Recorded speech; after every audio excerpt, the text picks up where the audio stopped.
안녕하세요, 김성태입니다.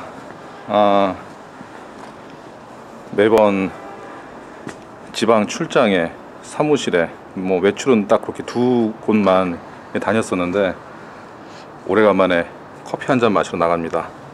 오늘 제가 가려고 하는 곳이 이제 김포 현대 아울렛이라고 제가 이제 평상시에 좀 자주 가는 곳입니다. 미팅을 할 때도 물론 제 사무실에서 미팅할 때가 제일 많지만 가끔 가다가 좀 편안하게 자유롭게 좀 얘기를 할 때는 그쪽에 있는 카페나 이런 것을 좀 이용하기도 해요. 일단 경치도 좋고 교통도 좋은 편이라서 서울, 경기 이쪽에 있는 분들은 그쪽이 좀 편하다고 이야기를 합니다. 그래서 아무튼 이번에 제가 그 독채 두 동을 만들려고 하는 분이 계시는데 굉장히 독특한 풀빌라예요. 그래서 컨셉 컨설팅을 다 해드리고 이제 믿을 만한 이제 건축사분을 이제 소개를 해드렸습니다. 아무튼 오늘 아침까지 비가 오더니 이제 날이 좋아져서 밖에서 차 한잔하기 참 좋은 것 같습니다. 이게 얼마만인지 모르겠습니다. 여기는 김포 현대 아울렛입니다. 가끔 좀 더 편안한 분위기에서 사람들을 만날 때 자주 이용하기도 하고 쇼핑을 할 때도 자주 찾는 곳입니다. 워낙 자주 가다 보니까 여기서 구독자분을 만난 적도 있었습니다.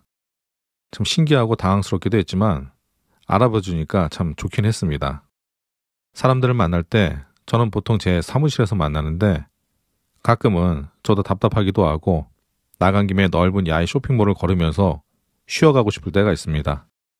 그때 자주 이용합니다. 아무튼 오늘 제가 만나려고 하는 분은 건축사입니다. 얼마 전에 건축사에게 제가 컨설팅하는 분의 건축 설계를 의뢰했는데 오늘 만나서 서로의 의견을 나눠보려고 합니다.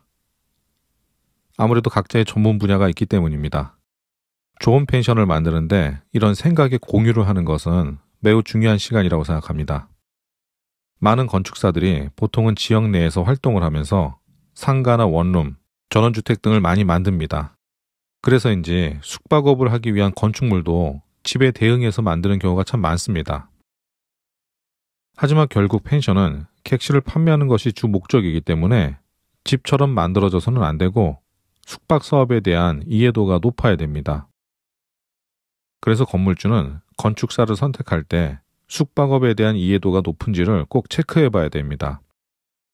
그래서 건물주는 건축사를 만나기 전에 창업할 펜션에 대한 명확한 컨셉을 갖고 있어야 합니다. 그래야 다른 분야의 건축을 주로 다뤘었던 건축사와도 충분히 의견을 나눌 수 있기 때문입니다.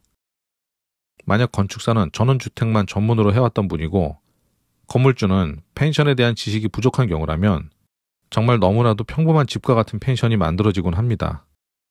그렇기 때문에 전적으로 건축사만 믿기보다도 건물주도 펜션 사업에 대한 정말 많은 공부를 해야 합니다. 건물주가 마음에 드는 건축물을 만들어내는 것도 중요하지만 결국 트렌드를 읽어서 고객이 좋아할 만한 펜션을 만들어내야 합니다.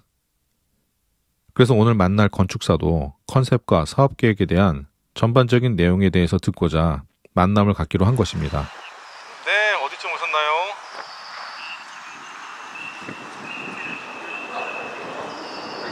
오셨나요? 다 오셨어요? 네. 네네.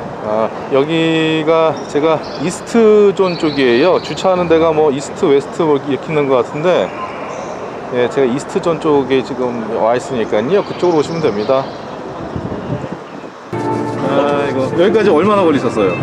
한 45분? 40분이요? 45분 50분 45분? 그 사이 걸렸던 것 같아요. 어찌됐거나 저희 나중에 어제 저한테 며칠 전에 주셨던 거 있잖아요. 네. 우리 포항권. 네. 포항권 저기 작업하신 거. 네.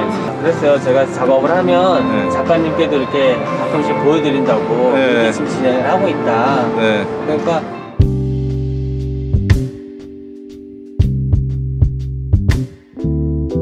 아무튼 이번에 저에게 펜션 창업 컨설팅을 의뢰한 분은 매우 독특한 펜션을 원했습니다. 디자인과 운영 방식 등 모든 컨셉이 일반적이지 않았고 독특함을 추가하고 싶다고 했습니다. 큰 틀로 보면 독채 펜션입니다. 최근 트렌드가 되고 있는 고급형 독채 풀빌라이기 때문에 저도 고민 끝에 오늘 만나는 건축사분에게 의뢰를 하게 됐습니다. 이날 건축사는 대략적인 스케치한 모습을 보여줬었는데 매우 멋진 모습이었습니다. 3D로 멋지게 그려졌지만 해당 디자인은 제 건물이 아니고 의뢰자의 재산이기 때문에 아직은 공개하지 않는 것이 옳다고 생각해서 내년 초에 펜션이 완성되면 직접 방문해서 소개해 보도록 하겠습니다. 그저 고급스러운 펜션이 아니라 매우 독특하고 럭셔리한 이미지를 갖추기 위한 밑그림이 그려지고 있습니다. 이제 내부 구성과 디자인을 좀 더 구체화해야 되는데 이때부터는 펜션 창업자의 사업 계획에 충분히 도달할 수 있는 디자인이 만들어져야 됩니다.